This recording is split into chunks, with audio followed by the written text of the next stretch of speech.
नाज़रीन, आज मैं आपको हिजामा जो अल्लाह के रसूल सल्लल्लाहु अलैहि वसल्लम ने बताया है कैसे करते हैं प्रैक्टिकल डेमोन्स्ट्रेशन करके बताता हूँ। इसको कपिंग गन कहते हैं और ये कप है। उस ज़माने में लोग सिंक का इस्तेमाल करते थे हिजामा के लिए। हम आज प्लास्टिक कप क्योंकि इजी अवेलेबल भी है और उसको फेंक भी सकते हैं, तो प्लास्टिक कप्स को हम इस्तेमाल कर रहे हैं। इसको अरबिक में महजमा कहते हैं, जो इंस्ट्रूमेंट यूज़ होते हैं कपिंग के लिए। ये मैंने तकरीबन 3 अलग अलग पोजीशन में कप्स को लगाया है। अब हम जो कैफियत के हिसाब से मैंने जो कपिंग बोला, इसको वेट कपिंग कहते हैं। तो जाहिर सी बात है, इसमें जो आप कप लगाएंगे पूरे तौर पर इसका स्ट्रॉन्ग प्रेशर देना चाहिए। जैसे मैंने कहा कि सिर्फ अगर मसाज करना मकसूद है आपका, तो वहाँ पर कप लगा के ऑयल लगा के थोड़ा सा लाइट तरीके से मसाज करेंगे तो उसको लाइट कपिंग कहते हैं। ये जो पोजीशन में जितना आपको हो कंप्लीट तौर पर आपने उसको नेगेटिव प्रेशर किया, क्योंकि हमारा मकसद ही ये है कि वहाँ पर खून का जमा होना। अब कप लगाने के बाद तकरीबन 2 मिनट तक उसको ऐसे ही छोड़ देना चाहिए ताकि अतराफ़ का जो भी खून हो वो एक जगह जमा हो जाए, और उसके बाद हम कट लगवाएंगे। उसके बाद हम फिर खून को रिमूव करेंगे इंशाअल्लाह। ये अभी हम वेटिंग में हैं ताकि पूरा 2 मिनट हो जाए। और आप देखेंगे कप में जो लोगों को गैस्ट्रिक प्रॉब्लम होता है, जैसा हम जब बारिश होती है तो स्टीम के ज़रिए से जैसा आयरन के अंदर एक स्टीम जमा हो जाता है, इसी तरह से जो लोगों को गैस्ट्रिक प्रॉब्लम होती है, कब्ज़ की शिकायत होती है, ऐसे लोगों को खून निकालने से पहले ही गैस जमा हो जाती है। और हमने प्रैक्टिकली और साइंटिफिकली भी ये बातें बताई हैं कि हिजामा करने से नाइट्रिक ऑक्साइड बाहर निकलता है। नाइट्रिक ऑक्साइड बाहर निकलने का फ़ायदा ये है कि उससे खून के अंदर जो खून जमा होता है वो एंटी थ्रोम्बोटिक इफ़ेक्ट पैदा करती है, यानी खून जमा होने नहीं देता, जिसकी वजह से खून का दौरान चलता रहता है। जब ये स्किन आप देखेंगे और इसके कप के अंदर जो स्किन है उसको अगर आप गौर से देखेंगे तो इसका कलर अलग और उसका कलर अलग होगा, और अतराफ़ में लाली हो जाएगी और अंदर का जो कलर ब्लैकिश होना शुरू होगा। इसका मतलब खून वहाँ पर बड़ी मकदार में जमा हो रहा है और अतराफ़ से खून जो है वहाँ पर जा रहा है। जब कंप्लीट 2 मिनट हो गए तो अब हम क्या करेंगे, कट लगवाएंगे। कट लगवाने के लिए कई तरीक़े को इस्तेमाल करते हैं, मगर सबसे सेफ़ तरीक़ा ये है कि सर्जिकल ब्लेड जो नंबर 11 होता है उससे अगर कट लगवाते हैं तो ये सिर्फ ऊपरी स्किन को कट करती है। कई लोग हम देखते हैं जिहालत की वजह से, जो डॉक्टर नहीं होते या जिसको हिजामा करने नहीं आता या कहीं पर सही तरीके से उन्होंने सीखा नहीं है, खून निकालने के चक्कर में वो लोग काफ़ी डीप हद तक स्किन को काट देते हैं, जो कि बिल्कुल गलत है। इससे फ़ायदे से ज़्यादा नुकसानात होते हैं। हम सिर्फ सुपरफिशियल स्किन को थोड़ा सा काटते हैं, या ये कह सकते हैं कि जस्ट हम सिर्फ निडल लगा के उठा देते हैं। हमारा मकसद भी ये नहीं है कि वहाँ से खून को रिमूव किया जाए। हमारा मकसद अगर खून नहीं भी आता है या थोड़ा भी खून आता है तो अल्लाह के रसूल सल्लल्लाहु अलैहि वसल्लम ने जो बात बताई है कि हिजामा में फ़ायदा है, वो ज़रूर फ़ायदा होगा, क्योंकि सिर्फ खून ही नहीं निकलता, उसके अंदर काफ़ी किस्म की गैस होती हैं, उसको खारिज होने पे भी काफ़ी हिजामा से फ़ायदा होता है। अभी हम आपको पहला ये कप है, इसको रिमूव करते हैं। अब देखेंगे कि कम्प्लीटली कप के अंदर का जो भी कलर है तब्दील हो गया है। इस पर हम जो कट लगाने का तरीक़ा है कि लाइन से लगाएं, एक साथ 2 जगह करेंगे तो काफ़ी डीप तक कट जाएगा। देखिए मैं आपको नीडल से अभी मैं कट लगाता हूँ। ये देखिए कैसे हम कट लगाते हैं। देखिए ये हमने कट लगवाया तो थोड़ा सा खून आना स्टार्ट हुआ, फिर हम कप लगाएंगे और फिर वहाँ से फिर एक मरतबा कप लगा के पूरा स्ट्रॉन्ग कपिंग करेंगे, तो अंदर का जो गर्मी है वो आहिस्ता, जो खून जो जमा हुआ है वो निकलना शुरू होगा। ये जो है देखिए कैसे हम कट लगाते हैं।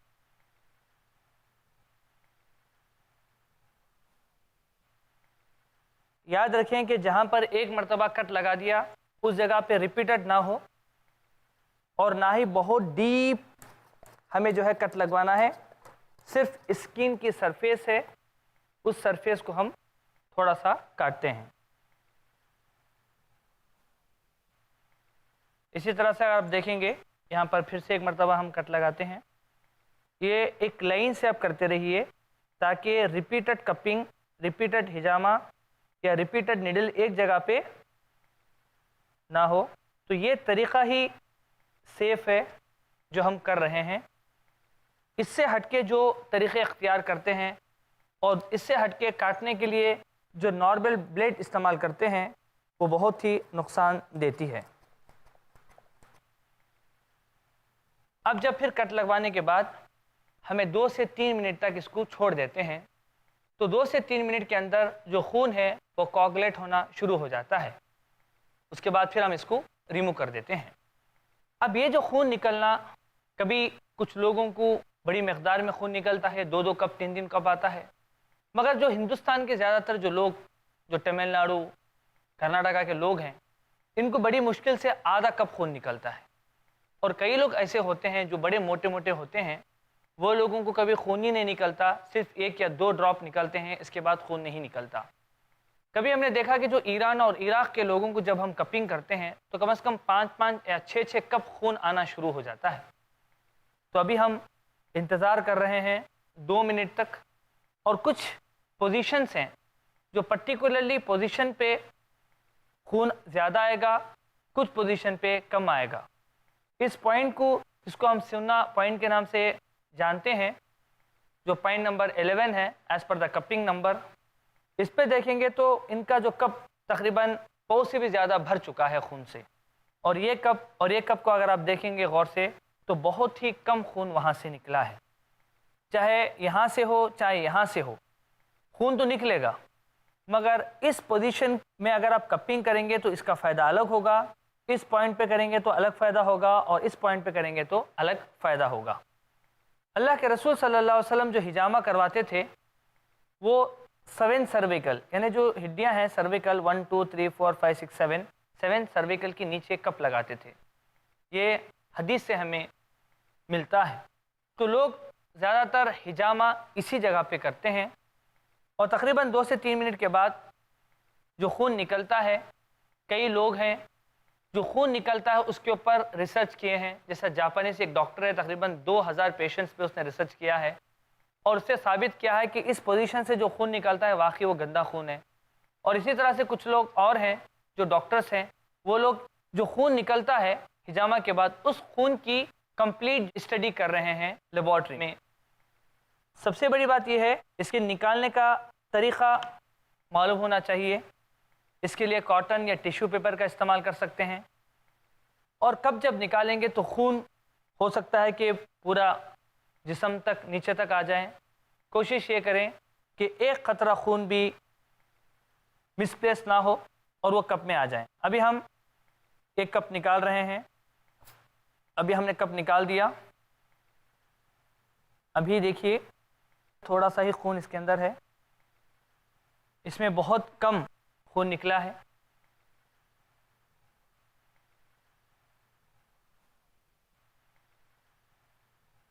और थोड़ा थोड़ा खून वो कम से कम आधे से 1 मिनट तक आता रहेगा। इसी तरह से अगर हम देखेंगे दूसरा कप हम निकाल रहे हैं जिसमें काफ़ी खून आया है, हो सकता है कि अगर उस कप को ढंग से ना पकड़ा जाए तो पूरा खून जो है पीठ में आ सकता है। तो बहुत एहतियाती से इसको निकालना चाहिए। आप इसमें देख सकते हैं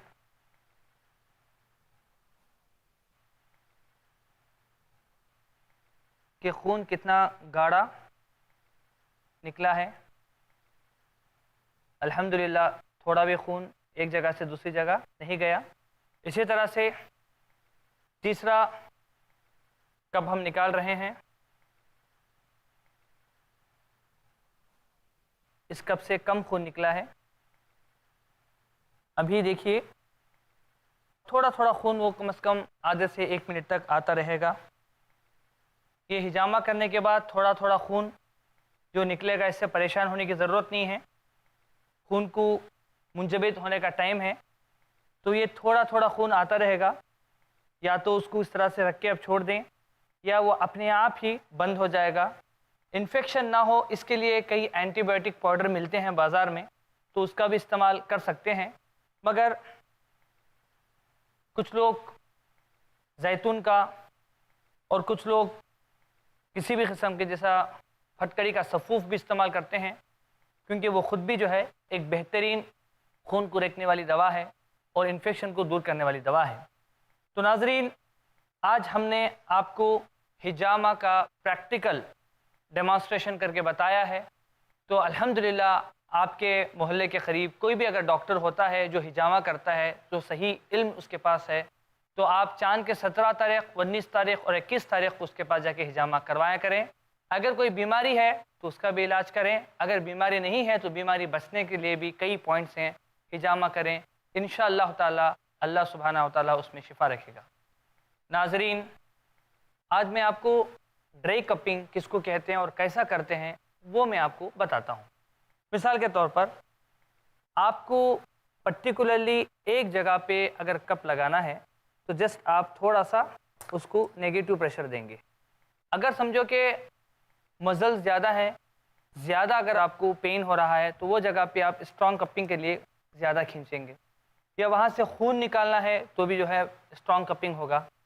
تو یہ کچھ پوزیشنس ہیں. سا پیٹھ میں درد ہے تو یہ جگہ پہ کپنگ کرنے سے کافی حد تک فائدہ ہوتی ہے. اسی طرح سے اگر کوئی موونگ کپنگ کہتے ہیں. موونگ کپنگ کس کو کہتے ہیں؟ میں نے آپ کو بتایا کہ اگر مساج کرنا ہمارا مقصد ہے تو آئل ڈال کے، کوئی بھی آئل چلے گا، کوئی بھی آئل سے مساج کر سکتے ہیں. صرف ہمارا مقصد یہ ہوتا ہے کہ اس آئل سے کہ جو کپ ہوتا ہے وہ ایک جگہ سے دوسری جگہ موو ہو بنا کوئی تکلیف کے. میں ایک آپ کو موونگ کپنگ کا ڈیمانسٹریشن بتاتا ہوں.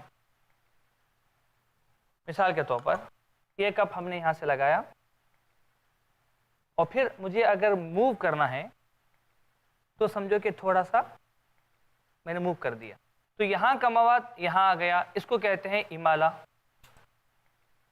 مثال کے طور پر میں نے کپ لگائی اور مجھے موو کرنا ہے ایک جگہ سے دوسرا، اس کو کہتے ہیں موونگ کپنگ. تو ہمارا مقصد یہاں کا جو مواد جمع ہوا ہے دوسری طرف لانا، کیونکہ یہ لمفیٹک ڈرینیج ہوتا ہے اطراف میں. یا صرف مساج کرنا مقصد ہے تو لائٹ کپنگ کر کے، ایک دم لائٹ کپنگ کر کے آپ کپ کو گھما سکتے ہیں اس طرح سے. تو آپ کو ہاتھوں سے جو مساج کرتے ہیں اس کی کرنے کی ضرورت نہیں ہے. اس کو مساج کپنگ یا موونگ کپنگ کہتے ہیں.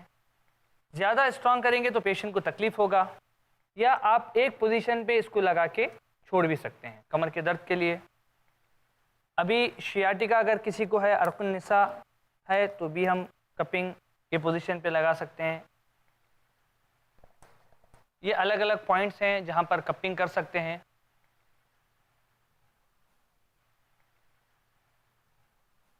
اور ایک ضروری بات یہ ہے کہ ہو سکتا ہے کہ جس جگہ پہ آپ کپ لگاتے ہیں تو اس جگہ پہ جو مارک جو بنتا ہے وہ مارک کو ڈرنے کی ضرورت نہیں ہے.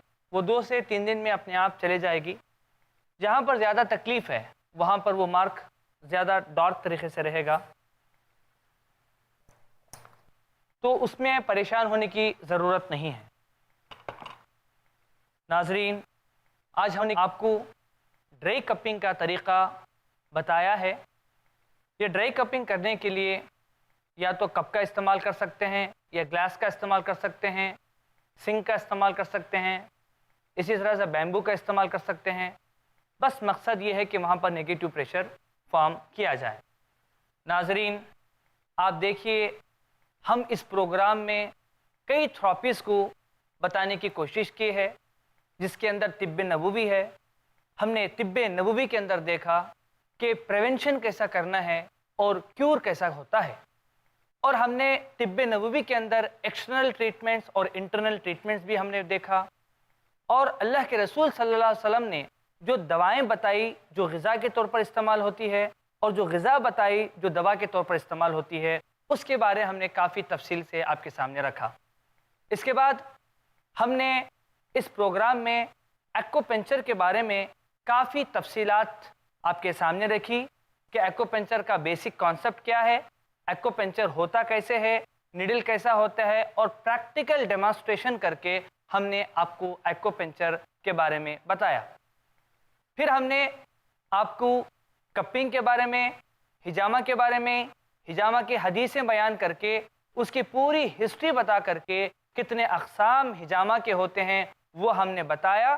صرف اتنا نہیں بلکہ کون سی پوزیشن میں کون سا پوائنٹ ڈالنا چاہیے اس کے بارے میں بتا کے پریکٹیکل ڈیمانسٹریشن کیا۔ ایک تو ہم نے ڈرائی کپنگ کا بھی کروایا اور ہم نے حجامہ کا بھی کر کے بتایا۔ اب وقت آ گیا ہے آپ کو الوداع کہنے کا۔ ہمارے اس پروگرام میں آؤ علم طب سیکھیں، آؤ طب جانیں، اس پروگرام میں ہم نے آپ کو کئی تھراپیز بتانے کی کوشش کی ہے۔